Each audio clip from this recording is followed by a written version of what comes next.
Hello, everyone, and good afternoon. Thank you for joining us on Rise and Thrive with EAG Health, an interactive platform where we get to discuss all things health together. Before we get started, if you have any questions, please type them into the comment box and we'll do our best to answer. This discussion will live on EAG's social media page so you can rewatch or share it with friends and family members. As you may know, my name is Dr. Seema Sarin. I'm one of the medical directors at EAG Health and the director of lifestyle medicine, where I provide clinical oversight of our preventive programs, including our prevention and health mentorship programs. I'm board certified in both internal medicine and lifestyle medicine. Lifestyle medicine actually lends itself well to this topic of post-pandemic financial stress, which we'll be focusing on today. It's a branch of medicine that focuses on evidence-based therapeutic interventions to optimize a person's lifestyle habits like nutrition, fitness, and stress management to reduce the risk of developing chronic disease. This is particularly important as physical health has an impact on physical health, which we'll discuss more today. Today, we'll continue our conversation from our last session, financial health at every age, and we'll be focusing on the ages of 40 and above. We'll also discuss how to prepare for an unforeseen crisis in a way that will ultimately leave you stress-free. Joining me as our subject matter expert is Miss Carol Hunter. She's otherwise known as the Money Mender and is a leading personal finance and money freedom expert for over 30 years. She's provided excellent advice and insight as we discuss the general principles of financial health with a focus on young adulthood in your 20s and 30s last week. And we're looking forward to learning more for the 40s and beyond and really delving into how to deal with crisis situations. Carol, please give us a little bit of your background. Absolutely. Good afternoon, everyone. And I am so honored to join Dr. Seema once again, along with the EHE community for this very timely and educational conversation regarding financial wellness. And I sincerely appreciate Joy Altamari and Colette Mahoney for allowing me to join Dr. Seema to make this series available.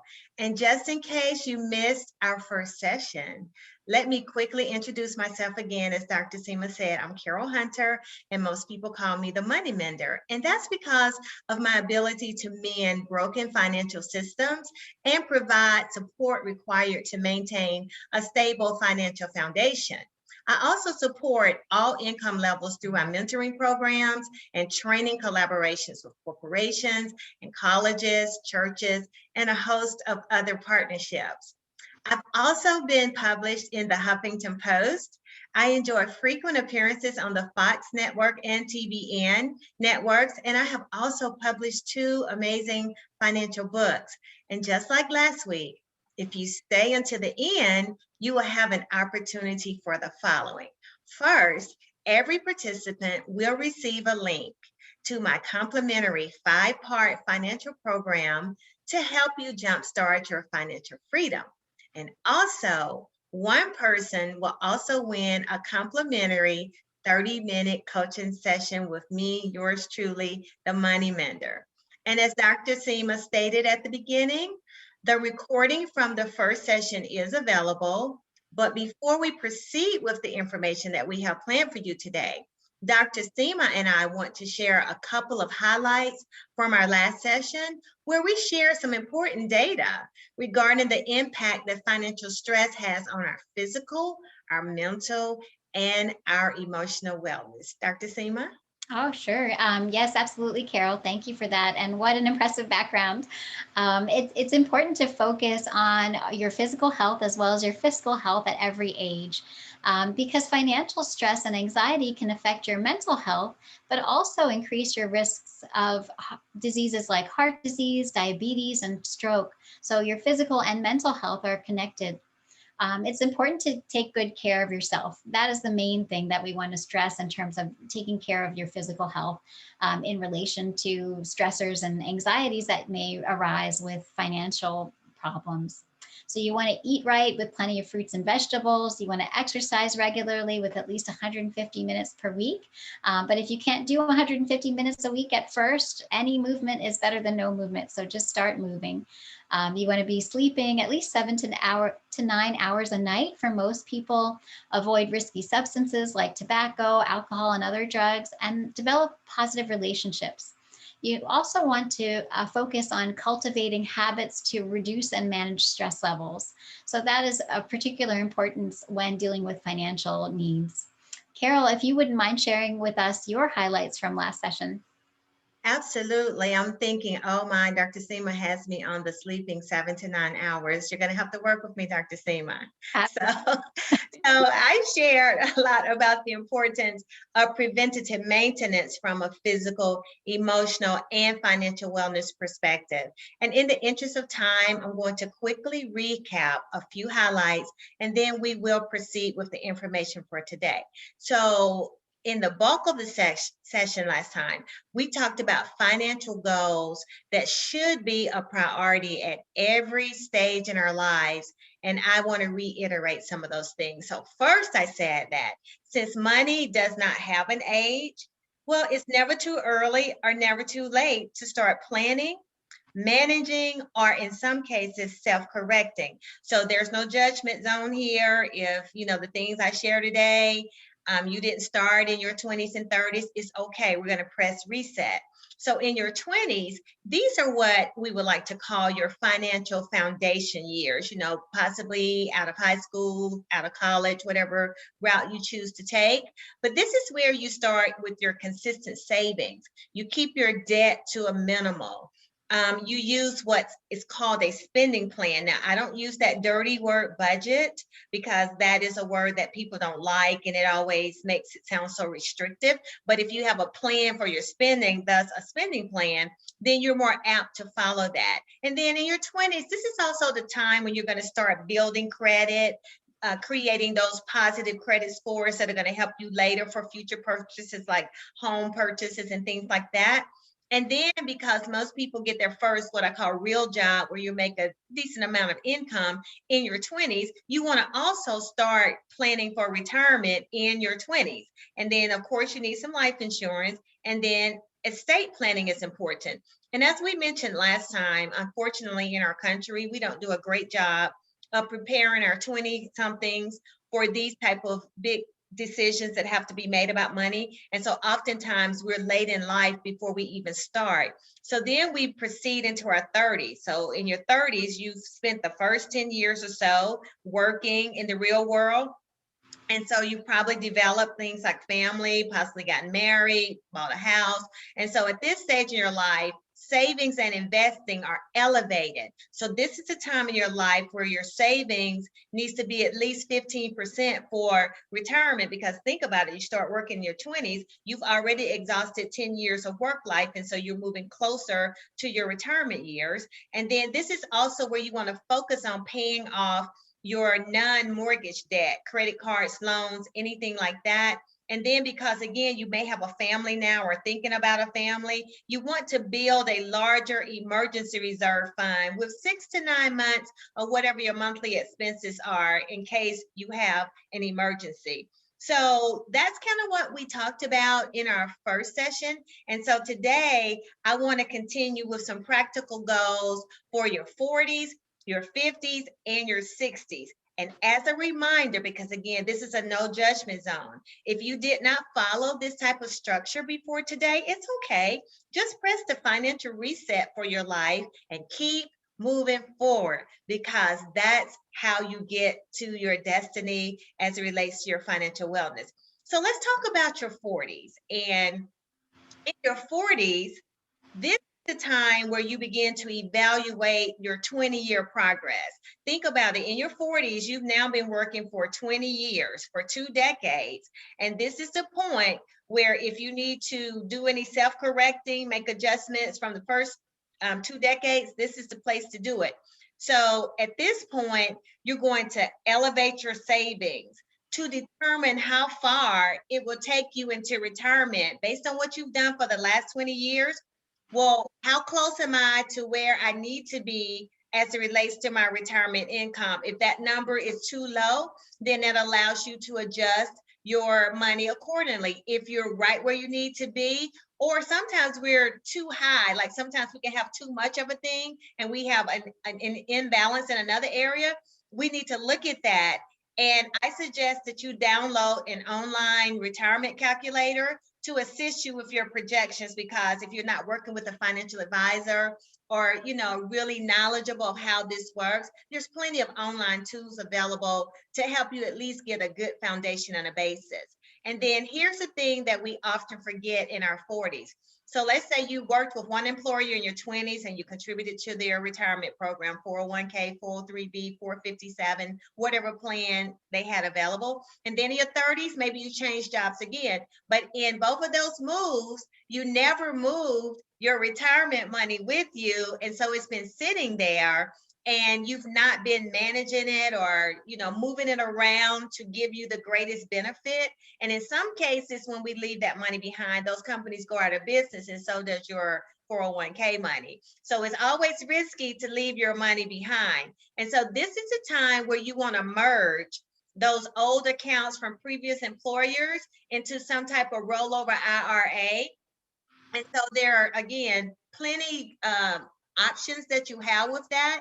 And depending on how your plan was set up, I'm not going to call the names of any of them, but some of the plans, particularly the 403b plans and educational plans, they have very, very strict rules about rolling over money, and you have to leave a percentage of your money in that plan, and they'll only let you take a percentage of it over a 10-year period. That's very frustrating when you get to your 40s and you're like, I'm trying to make some serious money moves, and now I've got these old plans out here trying to dictate and tell me what I'm supposed to do. And so when you leave that company, take your money with you and have a plan. And then finally in your 40s, another great suggestion is to assess your life insurance needs. And you see where I say based on your family structure.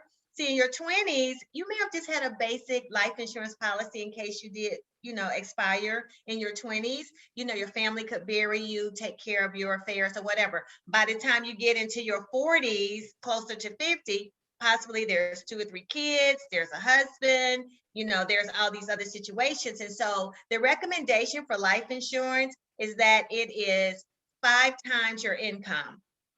So for example, if your annual income is $100,000 a year, then your life insurance policy will be $500,000 a year. And the premise behind that is so that in the event there is a loss of income due to death, then the family can still manage and make it. Your kids may still be under 18, still need to go to college, need a place to live that keeps a roof over their head, tutoring, whatever they would have gotten if your income had stayed in place. So I know that was a lot, that was a mouthful, but those are the big boy, big girl decisions that we have to start thinking about in our 40s. That was really wonderful, Carol, and what great advice. I really liked all everything you said, but I like the whole concept of pushing the financial reset button. I think that's really important, especially if you haven't been doing what you recommend, but now no time like the present, and that includes with your physical health as well. As we progress, after the age of 40. In addition to the things that we talked about, making sure you have good nutrition and sleep and stress management and taking care of your financial health, what I'll focus on this time is how to focus on exercise and movement, because it does help with stress and anxiety. It helps you feel more confident. It's a good mood booster, and has so many benefits in terms of reducing the risk of cardiovascular disease. It even can prolong your life for 7 years. So you'll have to plan for retirement for an even longer period of time after you stop working. So a few things just to focus on as little tips for improving when you exercise past the age of 40. Because of the fact that we lose muscle mass about at a rate of about 1% per year, that can increase the chance of injury. So it's important to understand that because we have the possibility to lose muscle mass, it's not a definite. So we just need to make sure that we improve our muscles over time and reduce the risk of injury. So it's important to stay active. And when you do, make sure you warm up, because it helps your muscles warm up, particularly before strength training, for about 5 or 10 minutes, and helps you get geared into the activity that you're doing. Stretching is also really important, and that will help you stay flexible and decrease the risk of tendon tears and other injuries, and also protect you against falls later in life. When you're thinking about what exercise to do, the best place to start is actually with a machine, because with free weights, unfortunately, you can get injured by lifting weights the wrong way. So machines tend to be safer. And then you want to consider your sport. So if you're not as limber as you used to be, you might want to skip the high intensity, interval training, and think about riding a bike instead, or hit around a racquetball, for example. And then lastly, it's really important to listen to your body. That's true at any age, but especially as you get older. So if you have muscle pain that lasts for more than a week, or joint pain that lasts more than 1 or 2 days, that's an indication that you would need to go to your doctor or primary care or your urgent care to just get it checked out. And while it's normal to get winded during a workout, you shouldn't feel like you can't catch your breath. You should never have any chest pain. So if those are the case, make sure that you follow up appropriately. So now let's move on to the 50s. Carol, what do you say about age 50? How do we stay financially healthy during this decade? Great advice, Dr. Seema. I'm like, oh my goodness, I'm doing really good for what you just mentioned. So I think I get almost a blue ribbon for that one, since I didn't get one for my sleep. But in the 50s, this is where you're going to play catch up while you still have time. I said a little bit about that in the 40s, but in the 50s, you really have to get serious about playing catch up. So as I mentioned before, even if you haven't done the things that I've mentioned for the 20s, the 30s, or the 40s at age 50, age 50 is a game changer. So not only do you want to make sure you have some type of retirement account, such as a 401k or whatever you choose to invest your money in, you want to take advantage of those catch-up options that accounts like 401k and Roth IRAs allow you. So with your 401k, if you are at least 50 years old and you have not been contributing the maximum allowed up until age 50, you are now allowed, starting at age 50, to contribute an additional $6,000 over and above the maximum. And with the Roth IRA, you are allowed to contribute an extra $1,000. So that gives you an extra $7,000 a year that you can put into those accounts to play catch up. And then you have to do something that I call know your retirement number. In other words, by age 50, for most people that are joining us today in the community, your retirement age is probably 67. So your full retirement age, that's an age from a Social Security perspective that says if you work until this age, you're going to get 100% of whatever you should be getting for retirement. If you choose to retire at, say, 62, which used to be the number, then that's before your full retirement age, and you're going to get about a 25% reduction in what you would receive. And if you can make it to age 70, which most people don't like to work to age 70, some people have to work to age 70 because of where they are in their life, then you get about a 20% increase. You get a little bit of a raise over what you would have received at age 67. So you got to know your number.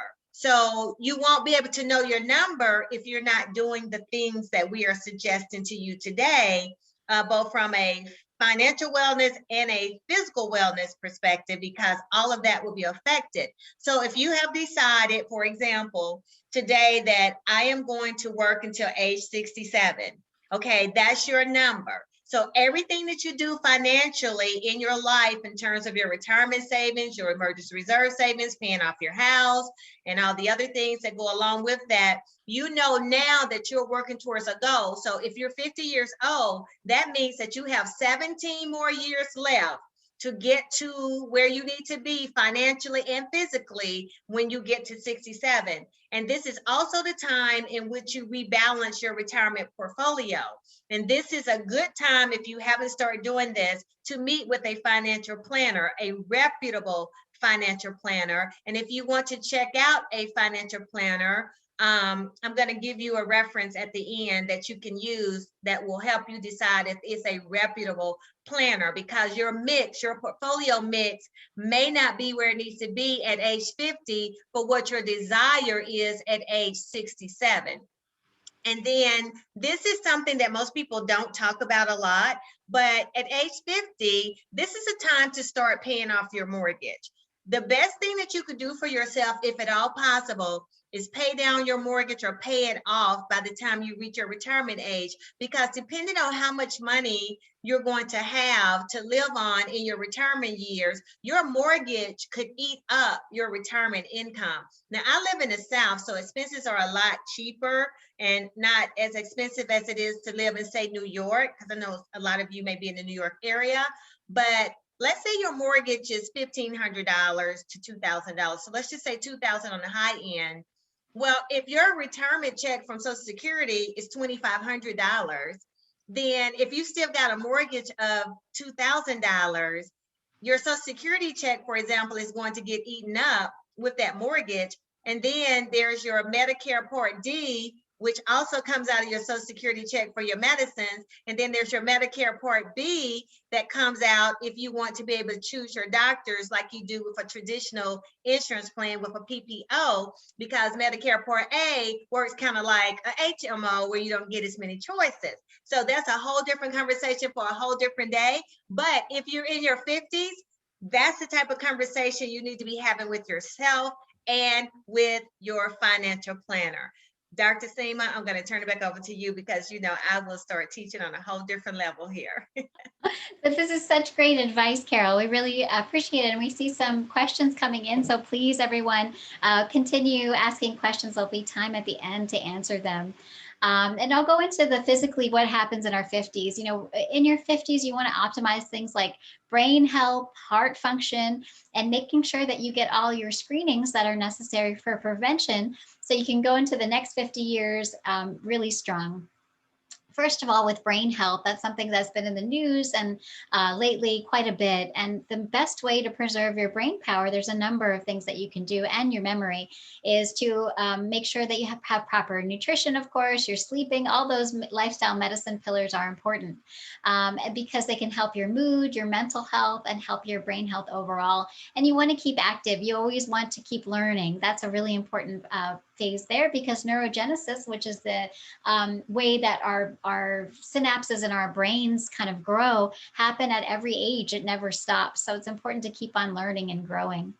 The other thing that can happen often in your 50s and even your 40s is your hearing and vision. So you want to keep that in mind, that if you're having trouble, you know, reading the books and having to go back on different menus when you're at a restaurant, for example, or you're having difficulty hearing the nuances of conversation, it's important to get tested. So going to your primary care doctor, your audiologist, your eye doctor, to make sure everything's okay. Especially, it's important to take care of health issues like high blood pressure and heart problems, diabetes, because that can play play a role on your vision and hearing as well. The other piece is your heart health. So once you hit your 50s, unfortunately, the chances of a heart attack go up. So it's important to exercise to keep those blood vessels healthy, keep your weight and blood pressure in a normal range, check your blood sugars. And if you haven't stopped smoking yet, now is the perfect time. It's always a good time to stop smoking, because cigarette smoke is actually a major cause of heart disease. And then I spoke about health screening. So the risk of all health issues goes up in middle ages. So it's important to make sure that you're checked in and have a primary care doctor. And certain tests can spot early signs of trouble. So for example, starting at age 45 or to 50 is the time for your first colonoscopy to check for colon cancer. Women need mammograms along with a pap smear. There's screening for prostate and testicular cancer as well. Also, you want to think about if disease runs in your family, you want to let your doctor know in case there's additional testing that needs to be done. So let's cover the 60s and beyond. Carol, what should we look at financially as we hit those golden years? The wonderful golden years. This is the time to shift your focus seriously, because you're nearing the end of your traditional work life. Now, we know today many people retire from whatever they're doing and they start small businesses and they do something else. So they work in a different capacity. But in terms of the traditional work life as we know it, the age of 60 is where the decision gets really real. And so, first of all, you want to solidify your retirement strategy. and reach your retirement savings goals. Because remember, we talked about in your 50s, you got to know your number, and you know, you need to do all these things. Well, now you're 10 years, a whole decade has passed, and you've got to solidify your retirement strategy and reach your retirement goals. Because if you're not on track, for example, age 67, it's like, what do? You got to do what you got to do. And then this is a time that you also need to start looking at selling those unneeded assets. Those things that have been sitting in your house for 10 to 20 years, they still have value, or you have too many of the same things and you're really not using them. This is the time to make money and just sell those things, because if you haven't used them in a couple of years, it's probably not something that you really need to keep. And you know, that's going to be on a case-by-case basis, because it may just have sentimental value. But the things that you can release them, okay? And then you've got to decide, again, you decided that you were going to work to this age. Okay, what age will you stop working? In other words, have you kept everything on track and moving like it needed to, so the age that you set is the age that it is? Because if that's not what it is, then you've got to reset. Like in your 60s, you got to reset. If it's not 67, but it's 69, you've got to come to terms with that. You got to figure out what that looks like and everything else that goes along with that. Will you shift to part-time work? In some cases, people stop working and they know they're going to work part-time.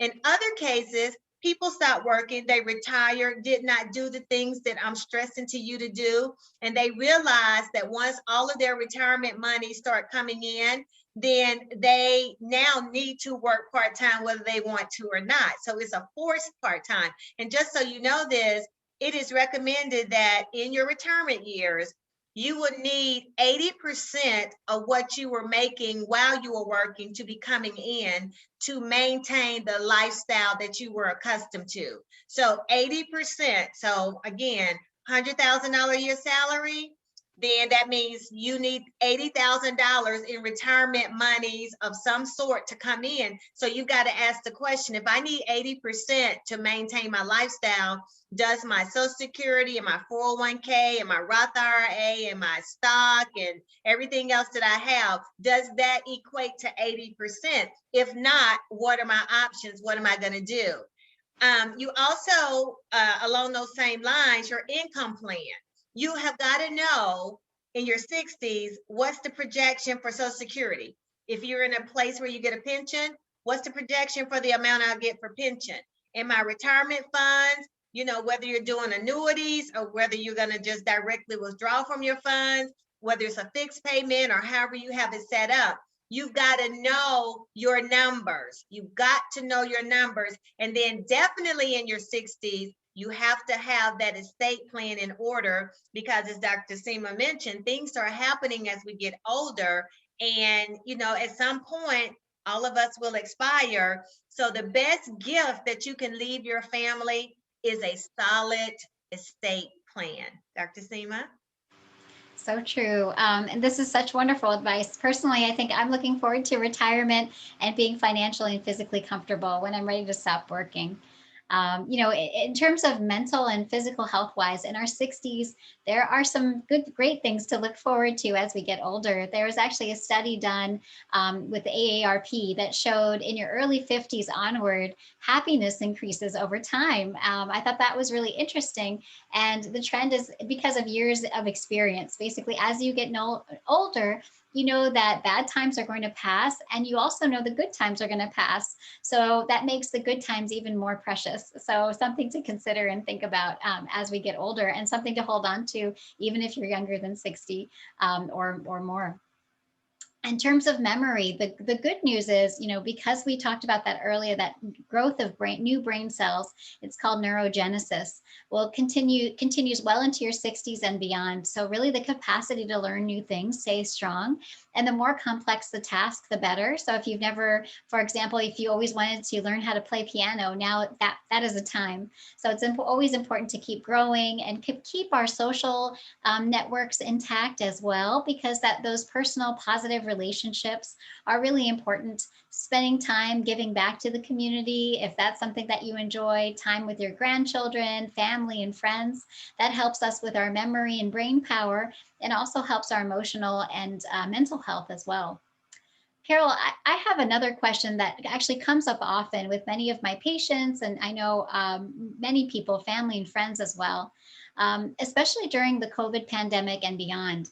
So, what advice can you offer to help us prepare for unforeseen financial crises that may occur?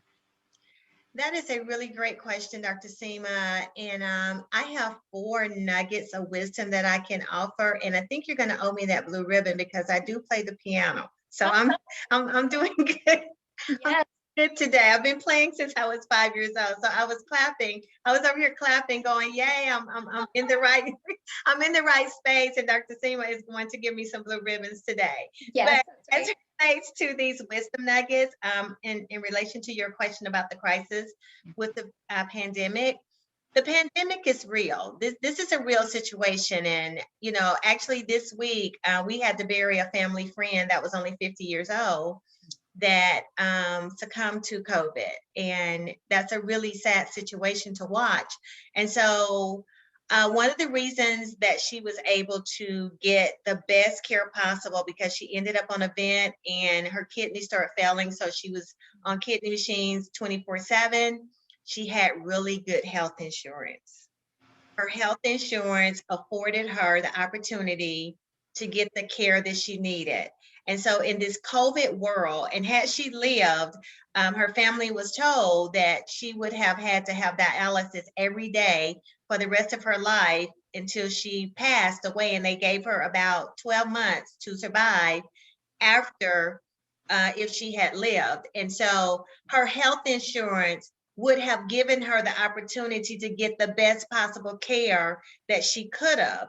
And from a financial perspective, bankruptcy is caused often by healthcare issues. Excessive medical debt often leads families to bankruptcy that, a year ago, they would have been in a great financial position, but these healthcare costs came in.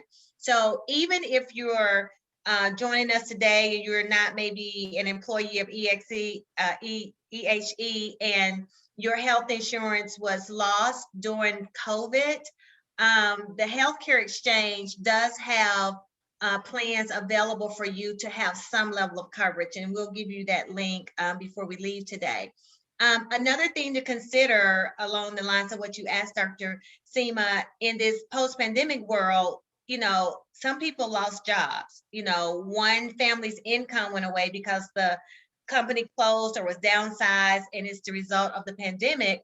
And so there are 2 critical questions that have to be asked in those households from a financial perspective: is the what and the how. In other words, okay, what are we still responsible for that we don't have any options? Mortgage, rent, utilities, car payment, all those things that happen. And how are we going to cover these things? What's our plan to pivot now that we don't have an income? Hard decisions will have to be made, such as, can our children remain in private school? If one of those incomes was lost, that's a really hard decision that has to be made. And so the what's, you got to make a list of the what's, and then you got to figure out the how to the what. And then going back to something else I said earlier about in your 60s, but even in post-pandemic, estate planning. Because the friend of our family that passed away had her estate plan in order, she had a will, she had her healthcare directive. She had a directive that if she needed to be ventilated, she could be. So there were no issues at the hospital. Her daughter was power of attorney. So her daughter was able to step in, get inside of her bank account, pay her bills, take care of everything that needed to be taken care of, and then provide care for her at the hospital. If she did not have an effective estate plan in place, that would have all been problematic. Putting her on the vent would have been a problem. Getting access to her mother's money would have been a problem. Working with the funeral home would have been a problem. So having your estate planning in order at any age but especially in this COVID environment is critical. And then back to that emergency reserve. I know I keep talking about the emergency reserve, but if this was ever a time for that to be relevant, it's the fact that the United States of America shut down in March of 2020. And for a lot of people, no work went forth for a year. If there had been a substantial estate plan in place that could handle that type of shutdown, many families would not be facing the economic crisis that they're currently facing and will continue to face for a while. You know, I live in Tennessee, and it has already been estimated that 33,000 jobs that went away during the pandemic are not coming back. So they're putting all these programs in place to try to get people re-educated in fields and areas where they may not have had any experience. And these people did not have emergency reserves. And so now we have in my city what's called the new low income, because these families that were thriving a year ago did not have emergency reserves to carry them. And now they are needing the services of rent assistance and utility assistance programs to carry on with their life. So I just wanted to share that, Dr. Seema. Yes, yes, Carol, thank you so much for once again for these powerful pointers and advice, especially relating them to what's been going on today and what many of our listeners are experiencing now. Do you have a list of additional resources and reading that our audience can go to learn more? Absolutely. Based on the things that we've been sharing over the past two sessions, I believe that everyone should be using some type of, I don't like the word budgeting, but that's what they're called if you're looking for them, some type of budgeting app or budgeting system. And two that I recommend, one is called Spending Tracker, and this one is especially good for beginners. And you can download it onto your phone or your laptop. And then there's another one that's called Mint, MINT. And so that's for beginner and or advanced. And again, it can be downloaded from your app store onto your computer or your laptop. And then because we started with the 20s and it's important to build credit, but as you are aging, it's important to maintain credit, you can use creditkarma.com. Just download that free app. It allows you to track 2 of your credit scores as well as track what's going on with your credit 24/7. And what I love about Credit Karma is that anytime any activity takes place on your account, you get a notification. So instead of paying $19 to $29 a month to pay for a service like this, Credit Karma is available. And I will warn you, Credit Karma, I'm sure, makes their money because they also do advertisements for credit cards that may be good for you. Totally ignore all of that. You are utilizing this app only for tracking purposes. I repeat, only for tracking purposes. And then there's Legalzoom.com for help, inexpensive help if you're not ready for a full-fledged estate attorney. Legalzoom.help is available. It's a very good service. I already mentioned that you can Google a free retirement calculator. If you are in need of health insurance because of something maybe that happened post-COVID, or you're just unemployed right now, whatever the situation is, the healthcare exchange is open, and that's healthcare.gov. So that's the link for that. And then for those of you that are ready to move to the next level and start working with a financial planner, or you want to change financial planners, or you want to investigate the one that you're working with, you can go to brokercheck.com. That's brokerchek.com. It'll tell you whether or not they have license, the years of experience they have, the firm that they're working with, if they have any fines, and anything else you want to know about your financial planner. Brokercheck.com will provide that information for you. Excellent. Well, thank you so much, Carol. This is wonderful and really great different apps and resources for all of our listeners. You know, definitely I've used some of these and they're really very straightforward, very easy to navigate. So great resources. We actually have a few questions about different various topics. I'll try to kind of combine them as much as we can. The first one is, how can I teach my kids how to be responsible about money? How can I put aside money for my child's education while still saving for retirement? Okay, so let me answer quickly, first of all, the one about the kids. So, you know, in terms of teaching your kids about money, is age appropriate. And so one of the things that you want to do, for example, when they're in elementary school, is you want to take them to the bank and open up their little kitty savings account. And so when they get things like birthday money or grandma gives me money at Christmas, things like that, those are opportunities where you can take them into the bank and let them see the habit of going to the bank and why you use the bank versus you give them the money and say, now let's go to the toy store and spend all of it right now. And then as they start to age, they get allowances. And so you begin to help them manage those allowances.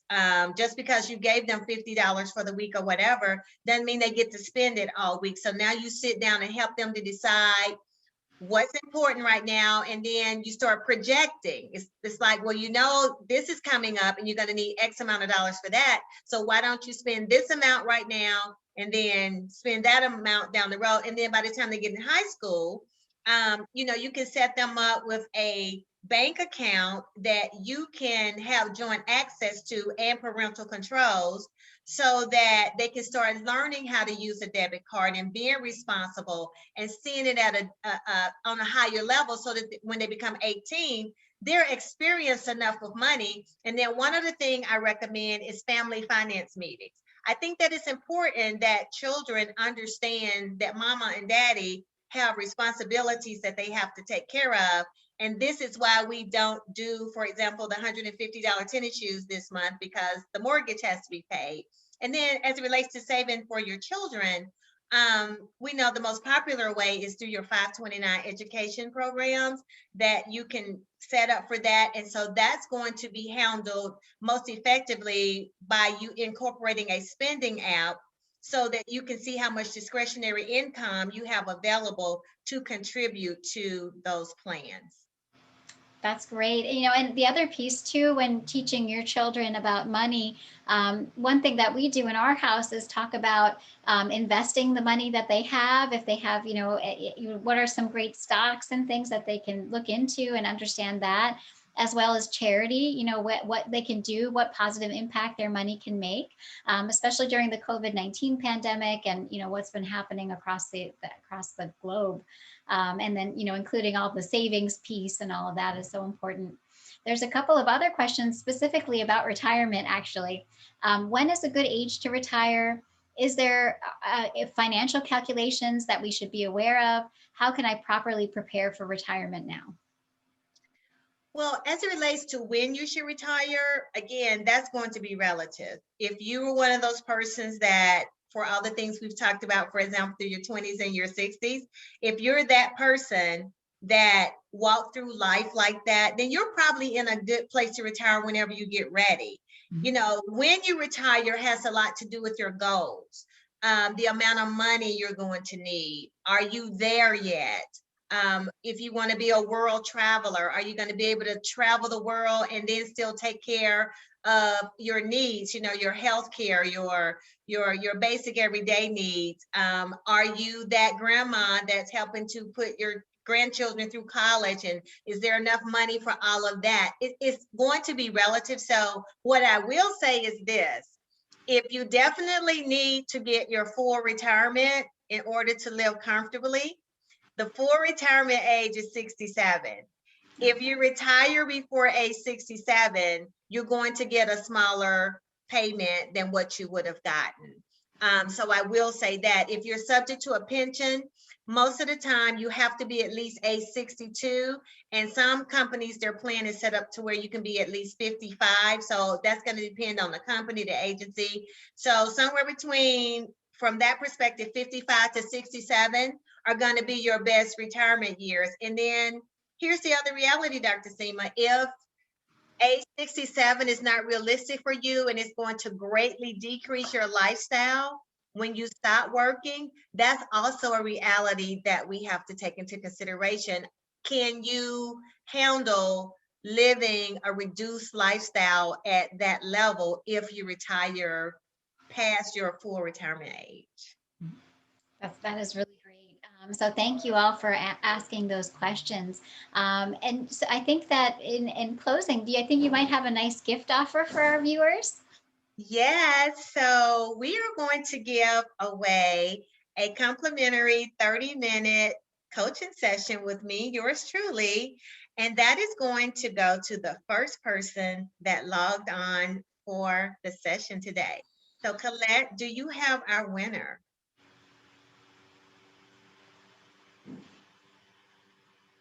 Oh, not yet. She said it's top secret right now. So this is good. So thank you all for tuning in and listening to this part of the series. We really appreciate you being here, and thank you to everyone that joined us. You can always follow us on Facebook, LinkedIn, and Instagram for additional content. And tune in next week for part 3, which is creating confidence through financial stability. Thank you so much, everyone. Have a wonderful week and a wonderful weekend, Memorial Day. Thank you. Thank you. Bye-bye. Bye-bye.